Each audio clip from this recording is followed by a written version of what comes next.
talk about what is known as graphitization. So what is graphitization? We already know that this is the last step of our heat treatment process. Last step also means the highest temperature step. So when we are going above 2000 degrees, 2200 degrees centigrades, then this process is known as graphitization. But of course, depending upon the precursor, not all carbons can be converted into graphite. That we know for sure. That we know that we have graphitizing type carbons and we have non-graphitizing carbons. Okay, so in this particular case, when we say we are performing graphitization, or at least industrially when graphitization is carried out, by definition, this is the conversion of those carbons which have a layered structure. Okay, and they have a near parallel stacking. What does this mean? So you have something like this, what is shown here. Okay, you do have certain waviness in your structures.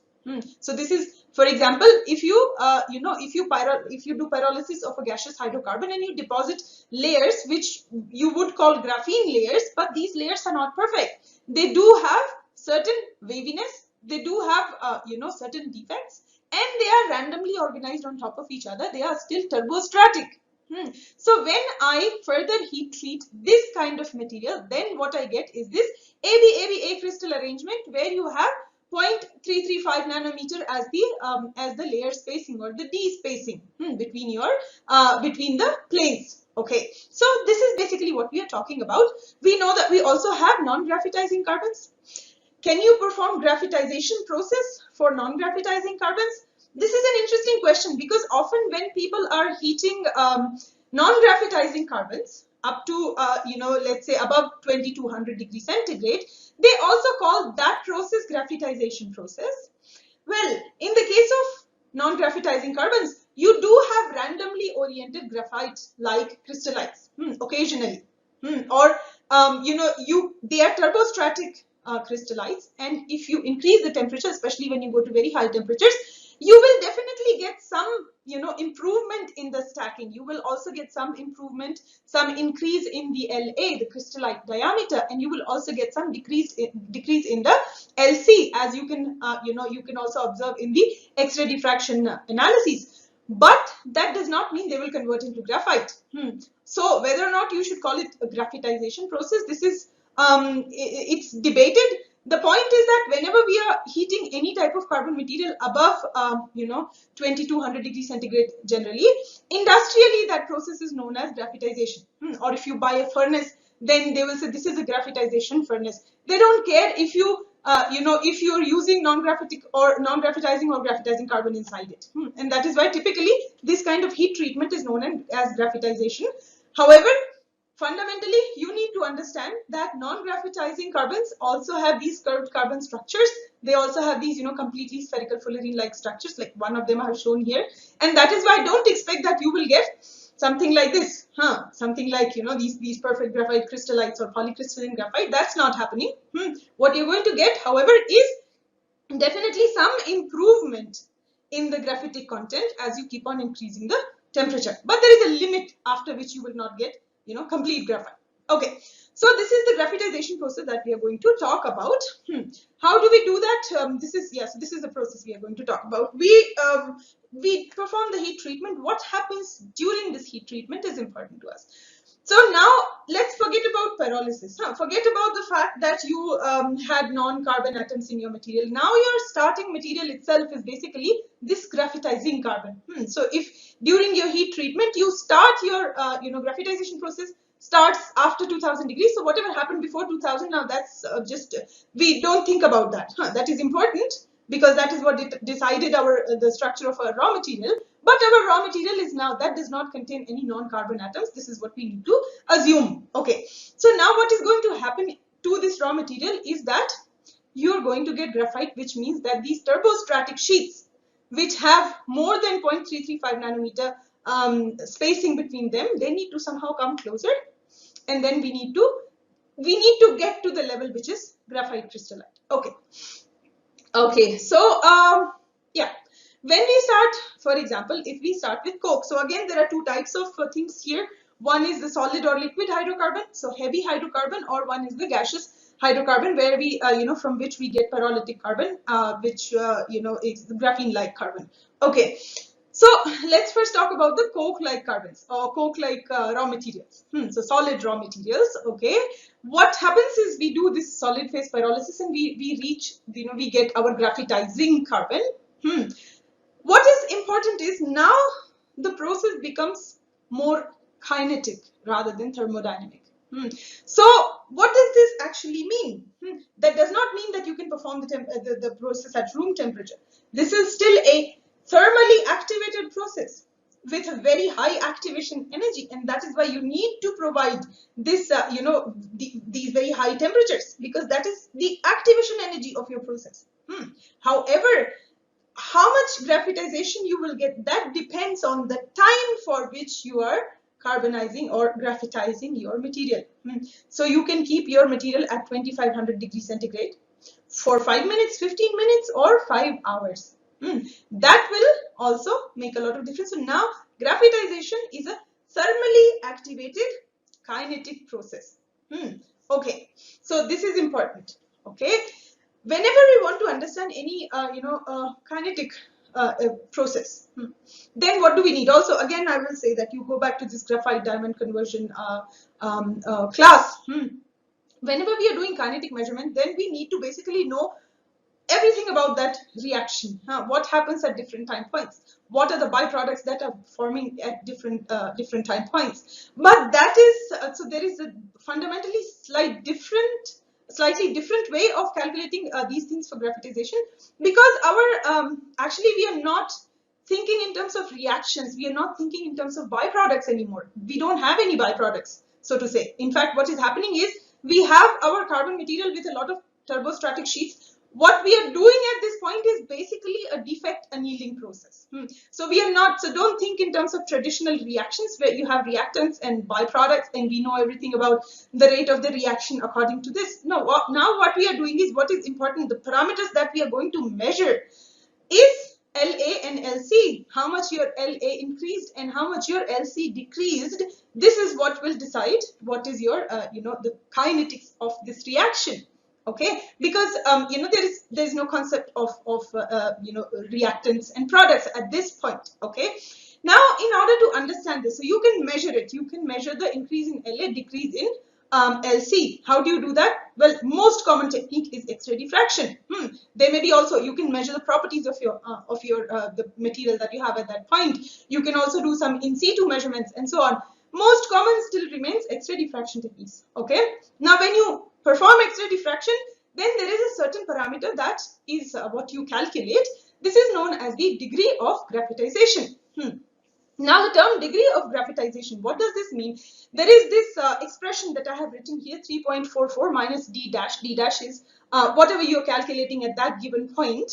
And so d is the spacing between the two layers. This is the layer spacing, and this layer spacing is half of the C value of your unit cell. Because in your unit cell, the C parameter basically equals D by, C is 2 times D. So D is equal to C by 2. Because you have one layer in between also, A, B and A. Okay, so the point is that where does this expression come from? 3.44 and 0.086, where do these values come from? Okay, 3.44 is assumed to be the maximum separation possible for a turbostratic carbon. Although, as I have written here, that has also been debated. So this is something that I'm talking about. Long time ago, Rosalind Franklin first did these kind of calculations, and then there were a lot of, Ruland also gave some, these papers actually, I will provide you as a reading material at some point. So the point is that we take these values, so we assume that 3.44 is the highest separation, the largest separation value, the largest D value for any carbon. Although that is not true, you will have sheets also that are far apart, not just 3, so the layer separation. However, in that case, we don't call that typically would not happen for a graphitizing carbon. And that is why if you take 3.44 as the largest value of D, and the smallest value of D, what is that? That is 0.335. That 0.335 nanometer. Here I have written it in angstrom. Okay, so this is the value, that is this is what you get in your graphite crystals. So it cannot be smaller than that. So you know the highest value, you know the largest and the smallest values, and then you practically need to find a normalized value of your experimentally calculated D, which is written as D dash here. Okay, so the 0.086, this factor comes from just simply subtracting 3.44 minus 3.354. So maximum minus minimum, this number is your 0.086. So basically you normalize the value and find the experimental D. Keep on finding the experimental value of D, and that is how you determine the rate of your, or the degree of your graphitization at any given point. So as I already mentioned, there are various methods of measuring the D value during the graphitization process, but X-ray diffraction remains the most common technique and the most extensively used technique. However, you can also, for example, measure the properties of your material, whatever is the graphitizing material. You can also measure the properties that will give you some idea of its extent of graphitization, okay, or degree of graphitization, like we just discussed. What properties should you measure? If you so there are also two things. Should you measure the properties in situ? In situ means at the time of the heat treatment, and also then you can cool down your material and then measure it afterwards. Of course, you will get more accurate values if you're measuring something in situ. But remember that these kind of measurements at the temperatures that we are using are extremely difficult. It's not that they do not, the techniques do exist. Even you can do high temperature XRD, but it's very difficult to conduct any experiment at such high temperatures. Also, there are some other challenges related to, for example, the thermal expansion of your graphite. Okay, so what you can do is you can measure the magnetic properties of your graphite. Okay, so we will at some point discuss the magnetic properties of graphite. Typically, you will measure the magnetoresistance or also the diamagnetic susceptibility of your graphite, and that is how you will understand what is the change in the D value. Also, there is you can also measure other properties like electrical conductivity, but these properties will typically not give you a very accurate value, because the change in the electrical conductivity of graphite with the very minor change in your D spacing will not actually be so different from one another. So the best option still remains the X-ray diffraction technique. As I mentioned, that one challenge which we have in this particular case for all kinds of graphitization, the measurement of D spacing, is that your graphite has a very good thermal expansion coefficient, high thermal expansion coefficient along the C axis of your crystal. What does that mean? That the layers of graphite, they separate. Okay, so now the value of D that you are getting at those temperatures, is that, how accurate is that? You need to factor the thermal expansion in. But often it is not possible with a high accuracy, because you don't know exact crystallite size, exact all the exact properties, because it's a graphitizing material. So what you will often see, you will see a pattern. What you will see is, initially when you have your turbostratic carbon and then you increase the temperature, then you will get some decrease in D, and then at some point the thermal expansion becomes more effective, and then you will see an increase in D. So you will plot it and you'll find the minimum value, and this is the pattern of the change in D. And this is also the pattern of graphitization, the experiments that you have, the value of D decreasing and then further increasing at some point. Okay. So what is the temperature at which graphitization takes place? We know that graphitization takes place at very high temperatures. However, sometimes also slightly lower temperatures, like anything above 1000 degrees if it is a graphitizing carbon. And if you are getting the increase in La and decrease in Lc, in that case you can call it, at least industrially you can call it a graphitization process. However, remember that the process, the idea here is not to get rid of non-carbon entities, or not to, the idea here is to decrease the D spacing, converting graphitizing carbon into graphite. Also, in industrial terms, some materials such as pyrolized carbonized PVC up to 1000 degrees can also be called a coke, or coke derived from PVC, and these kind of cokes then above 1000 degrees, you can say that the graphitization, at least industrially, that the process started. Okay, but you will not call it graphitized unless you go to at least 20 to 100 degree centigrade temperatures. So process can start at a slightly lower, but the final graphitization only takes place at higher temperatures. So now probably it will be more clear from this diagram here. What do you see here? I mentioned that your 2D equals C. So this is the unit cell height. This is what I have taken here. This is in angstrom, and 6.72 is the minimum value of C. Okay, and then there is heat treatment time. Now you again, let me remind you, this is a kinetic process, so we are not talking about heat treatment temperature here. We are talking about it, but that is just for the activation. Here we are talking about for how long did we keep the material at that temperature.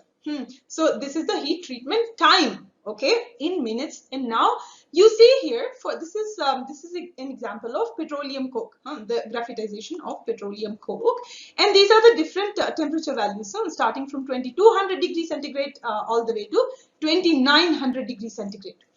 Okay, and you see these different curves. What do you see here? This is the change in your spacing between the layers. So you can see that for only in some cases you will be able to go even only when the temperature is 2900 degrees centigrade. That is when you will be able to get perfect graphite like crystals. Or you can reach, closer, you can go close to it, but then the time increases a lot. Then you have to place them. So even if you're performing graphitization at 2700, then you may have to keep your material at 2700 for a very long time. And then when you're performing this kind of heat treatment for a very long time, definitely it is very energy consuming process, and definitely it's a very expensive process. But if you need to get perfect graphite crystals, then this is the price you pay. However, you can also, for most of the manufacturing applications, you can perform your graphitization. So manufacturing, large scale manufacturing. So when you want to make, for example, your electrodes for arc furnaces, massive electrodes, so several centimeters in diameter, those kind of structures you call them graphite, but they may not have perfect graphite like crystallized. They may actually be carbonized at something like 2200 degrees, and you see that at 2200 degrees you can actually get a value which is definitely higher. The D-spacing is definitely higher than that of graphite, but you have at least a better arrangement and very few defects. Okay, so at least this is not a turbostratic carbon. You can still call it graphite. So accordingly, you will choose your process based on what is your precursor, based on what is your requirement from your final material. Okay. So now if I want to see what is the kinetic profile of this overall reaction, again, this differs for solid polymers or solid precursors, or the graphitizing carbon derived from solid precursors, and that which is derived from gaseous precursors. The kinetic profile slightly differs also because the arrangement, the physical arrangement of the material is slightly different. In the case of pyrolytic, the gaseous pyrolysis, you have layered structures, you have a thick film-like structure, thin film or thick film, but for graphite production, you will typically have relatively thick film. So you have film-like structures, and in this particular case, you have a bulk material. Sometimes, as I said, that for manufacturing applications, you are even probably, you have very complex shapes. You may have cylinders, you may have any geometries, you may even have very thick structures. So in that case, the kinetic profile slightly differs, and also the parameters that influence your process, they slightly differ. Okay, in this particular case, here is the expression. So actually, if you take any particular value, so yeah, these are the terms of this expression. If you take any particular value, then you will see that this is kind of a discrete distribution of rate constants. For a certain duration, the reaction will take place very fast. So with the reaction, by reaction I mean the decrease in D. So for certain durations, this reaction will be very fast. So there will be a rapid change in the D. So rapid decrease in your D. But the complete decrease can only, or the decrease down to graphite value, that then the rate constants for that part then the reaction becomes very slow. In principle, kind of the summary of this entire graphitization of this slide and the one before is that you must have already understood that there are two regions in graphitization. One is, where you have increase in the crystallite diameter LA, and the second one where you have the decrease in LC, reduction of the D spacing. And these regions can also then be divided according to the temperature below 1800 degrees centigrade. Basically what happens is the increase in LA. And above 2000 is when we get decrease in LC, and that is the reason graphitization is performed above 2200. What is during 1800 and 2200, what happens in this region? Nothing much happens. There's not much change in so this is a transition period. So what is also interesting, and probably in one of the lectures, I don't know which, maybe the coke derived carbon lecture or something, I showed that graphitization is a stepwise process. It's not a continuous process.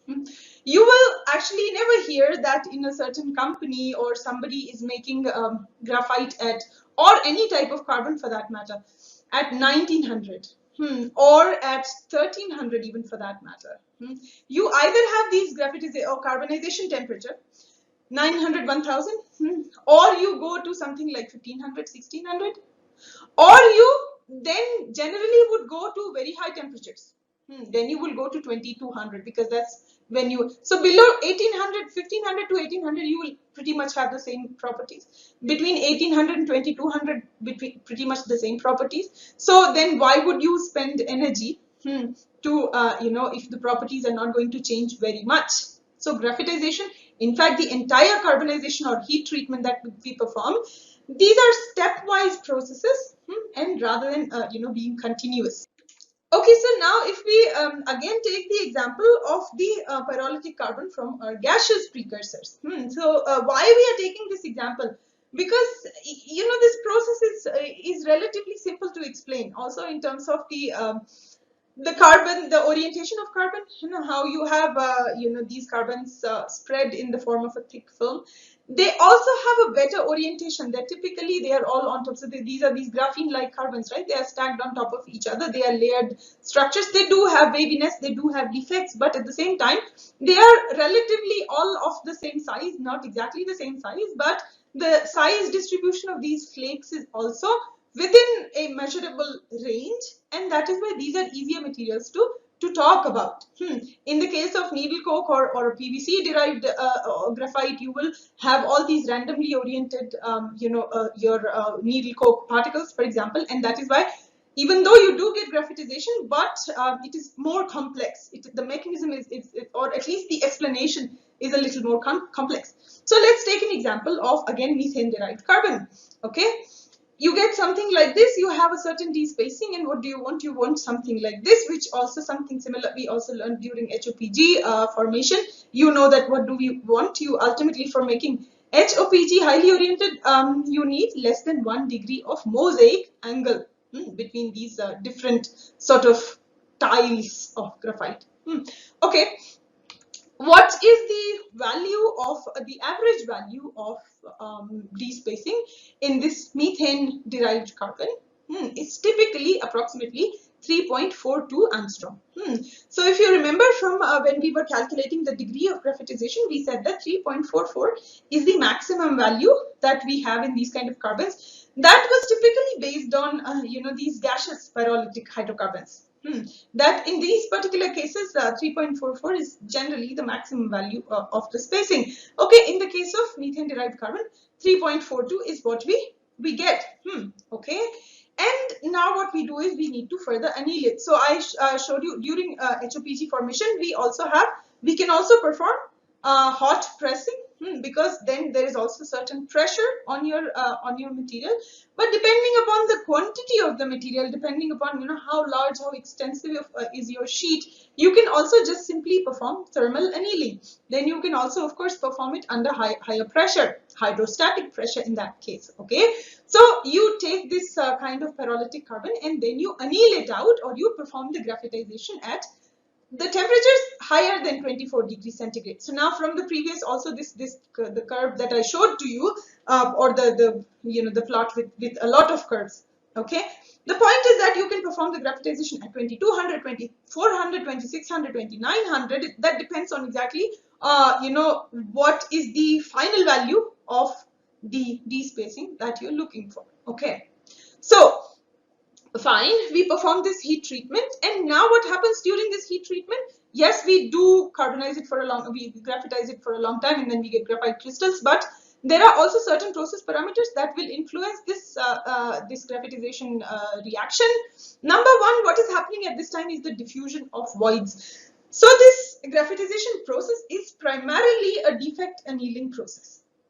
Okay, because whenever you have a non-6-membered ring, that is going to destroy your crystal structure. Okay, that is going to make it turbostratic. So you need to basically anneal those things out. However, there may also be some other larger voids, because these are deposited carbons. So maybe there are between two carbon sheets, between two graphene-like sheets, you have certain other types of defects, and what you want to do is you want to get rid of these defects. So this is of course the diffusion of these voids through your material, and their annealing is what is a very important parameter to you. What is interesting is when these defects anneal out, let's say you have just a graphite film without any any weight on top of it or any pressure, you just have this pyrolytic graphite film and then you're annealing it. Sometimes the release of these voids will also cause the sort of cracking of the film. You can call it the plastic deformation. Now any film, there are so many studies about the film cracking. Any film, whenever the defects are annealed out, at some point it can generate, there can be cracks developed in the film. Similar thing happens also in the case of graphite film formation. We are not surprised. What we can also do is we can pre-crack the films.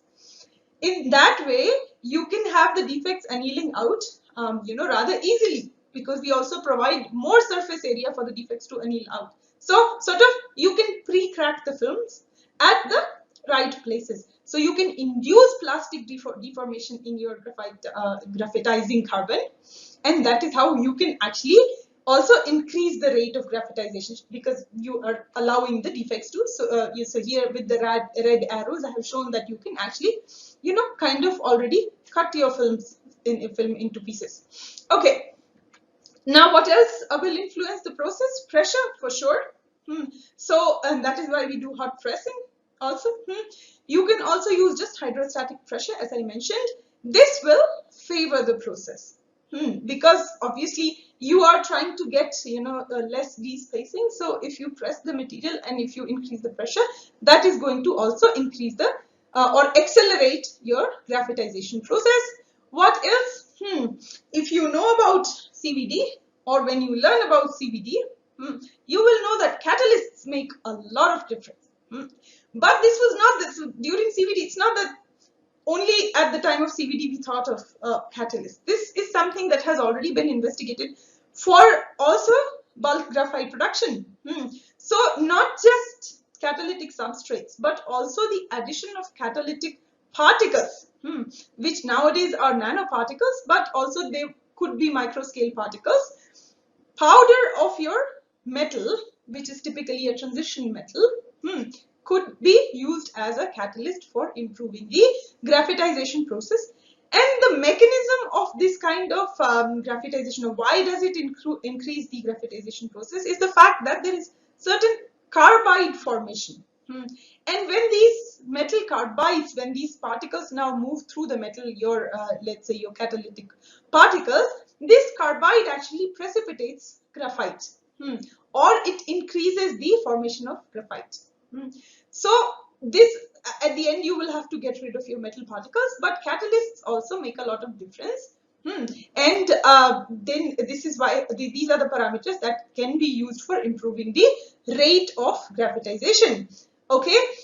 Further reading these papers, one of the books, I think I had also a couple of books that I had mentioned previously in the pyrolysis mechanism class. Those books are also useful for understanding graphitization. Other than that, there are a few publications that I have mentioned here. All of these are very useful. Actually, kinetics of graphitization is a very interesting topic, and that has been not only studied in the past, but also it remains very, very industrially relevant even today.